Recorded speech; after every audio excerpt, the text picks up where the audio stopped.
Life Group leaders, we're in chapter 9 of We Believe, talking about the church today, something that I'm personally very passionate about. Keith and I moved here to Orlando 20 years ago to plant High Point Church. We've laid down our life for it, and we are so thankful that you are a part of that.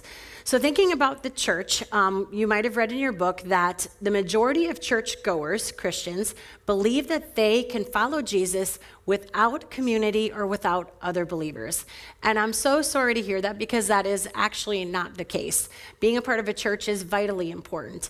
It might stem from the fact that coming out of COVID, we have so many online alternatives. Many of us no longer go to a workplace and even work in our community. We find community regularly on Zoom or through emails or huddles on Slack, whatever it might be. But little by little over the last 5 years, digital formats have become more of our normative situation, but we can't let that become normative for church. Can it be a supplement and a help when we're traveling? Absolutely, but it's not the church that we're talking about. We're talking about the incarnational, in-person church today. And I know it's hard, myself included. I had a daughter who played club sports. For some of you, Sundays are complicated. Maybe it's one of your only days off where you could sleep in, you're doing the club sports thing. Disney's right there, the beach is nearby, and friends are in town. Surely things do come up on Sundays, and we know that. It's not a matter of having to check a box as I grew up believing, but it is a matter of joining to a body of believers, being a vital part, and not just saying, hey, that's my church by allegiance, but actually serving and giving and actively participating in what's going on. So that's what we're talking about, being a member of a church. And it is a little bit contextually countercultural because of the availability of podcasts and other alternatives. That's just kind of where we find ourselves. And you'll hear probably some of that in your conversations. So potential pitfalls when we talk about being an active, engaged part of the church and why it's important is, I will call it church bashing, for lack of a better word. Two ways that happens. Sometimes someone leaves a church and it's not under great circumstances, and so individually they have a church hurt. We'll talk a little bit more about that in a couple minutes, but maybe they didn't have the greatest experience, their name wasn't remembered, they weren't welcomed, or something more serious. But a pitfall is going to be that this could come up in your life group. Another thing that can happen is, actually let me go back to that. If that comes up in your life group, we don't know the whole story about things. We're going to take people at their word, but as a pastor myself, I just think it's best for us to not speak negatively about another church nor another pastor. So be empathetic, acknowledge and thank people for sharing their vulnerability if they share a past church hurt like that. But what I would recommend is just reminding them to take that back to Jesus. And if you feel like that it's a one-on-one conversation or needs to call the pastors, please refer to that. But let's not belabor any conversations where we're making other churches not look great. So hopefully you hear my heart on that. So be empathetic, but just call a pastor if needed. But also there's sort of this thought of, well, a church is only a church if they're doing this particular service project. A church is only a church if they're posting these kind of, reposting these certain people. And I think that's a pitfall we can get into too, because the church is the manifold wisdom of God, and that's the church in totality. So different churches may have different bents. We love the Caribbean, we love missions, we love serving at certain places locally, which is going to be different than a different church, even right here in Ocoee, who has some different calls on their particular church. So what we don't want to do is any kind of competition, or church is only a church if, as you have that conversations. So another pitfall real quick is going to be the availability of sermons online. It is definitely okay to have preachers you like and podcasts you listen to, but people might take that as a substitute for church in your life group. They might not attend High Point, but they just love to listen to this one pastor, and that's great. But what I want to remind you is, hearing your own local sermon, our pastors are praying for you. They're watching over your soul. They know what contextual environment you live in. So also hold in high regard the preaching you get at your local context, even if you have another favorite preacher, because there's more to it than just a good delivery of 35 minutes of context. So all that kind of of goes into pitfalls of the church or reasons people might say why they don't engage in church. So we can talk to those. Common questions. Why should I be a part of a church? Or how do I encourage someone to attend consistently? Well, considering you're a life group leader, you're surely a church, a consistent attender.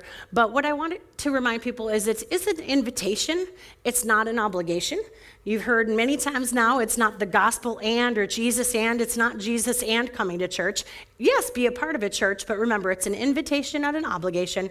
We do it out of worship to God, not to earn something from him. So gentle encouragements, plenty of invitations, but we want to make sure no one feels like they're earning something by going to a church. So just that's what I would do. Questions might be how to do that, and I would just say frequently, friendly, and often pass out that invitation and include people along.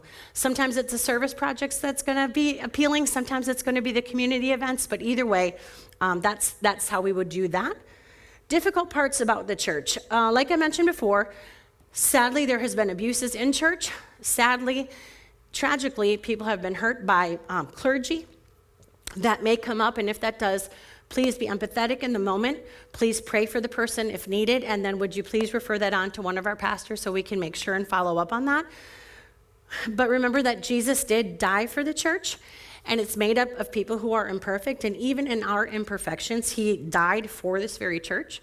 So even though someone could have been hurt very deeply in a church, it's still Jesus' desire that they would be part of a church and let him minister to them through that by being part of a healthy church. So if that does come up, please address it, but please let us know so we could help that person, because we truly are sorry those things have happened, and they have, but Jesus still died for this amazing thing we call the church.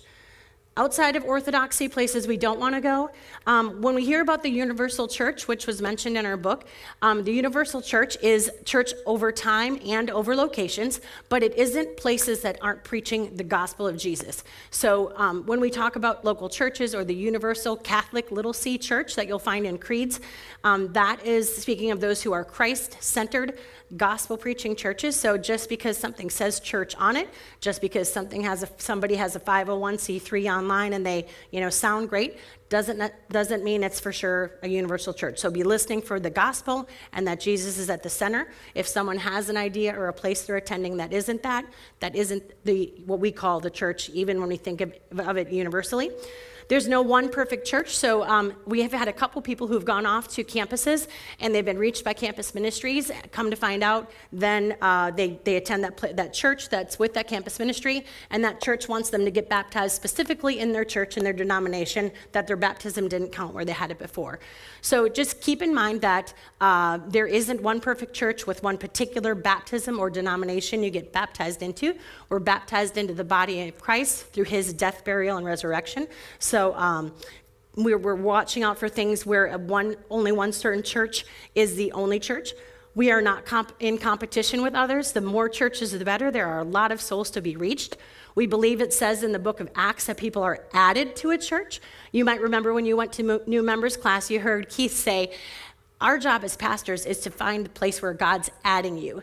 So this isn't, even our life group isn't a pitch for High Point Church. Of course, we think it's amazing, but we believe God adds people to the church, and we want people to be added to the church God has for them. So this isn't a spirit of competition that we have with each other. Even locally, we want to join arms and reach our whole city for Jesus. And then finally, I think that was all my notes on the boundaries outside of orthodoxy. So key, universal church only includes those preaching Jesus, not one perfect church or specific place you need to get the sacraments from. And then finally, absolutely, you are added to the church, and we're thankful you're added here. So in closing, we love the church, and I love what it says in Ephesians 3. Through the church, the manifold wisdom of God might be made known to the rulers and authorities in heavenly places. Through the church. If you want darkness to be pushed back, if you want great things to happen and people to know the manifold wisdom of God, we do it through the church. So thank you for being a part of Life Group and a part of this church. Have a great week.